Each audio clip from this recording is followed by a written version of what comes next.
বিসমিল্লাহির রহমানির রহিম। আসসালামু আলাইকুম। আপনারা কেমন আছেন? আশা করি আল্লাহর রহমতে ভালো আছেন। আমি আলহামদুলিল্লাহ ভালো আছি। নতুন করে আর একটা ভিডিও করতেছি, আশা করি আপনাদের ভালো লাগবে। অনেক দিন তো আপনাদেরকে কচুরমুখী দেখাইতেছি, গাছ দেখাইতেছি। আজকে ফাইনালি কচুরমুখী কতগুলো তুলছি দেখুন।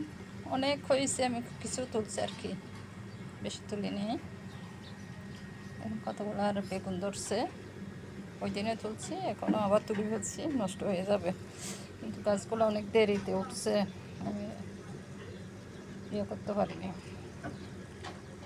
গাছ কিনে রাখতে পারিনি। বিচি রুখছিলাম, বিচি ফেলছিলাম, জার্মিনেশন হয়তো হতে দেরি হয়ে গেছে, লেট হয়ে গেছে। এখন গরমকাল চলে আসছে, যা খেতে পারি রিজিকে যা ধরো তা খাবো আর কি।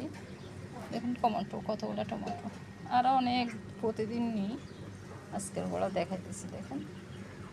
তো সবাই ভালো থাকেন। আপুর ভিডিওটা ভালো লাগলে লাইক, শেয়ার, কমেন্ট, ফলো, ইউটিউবে গেলে সাবস্ক্রাইব করবেন। সবাই ভালো থাকেন। আল্লাহ হাফেজ।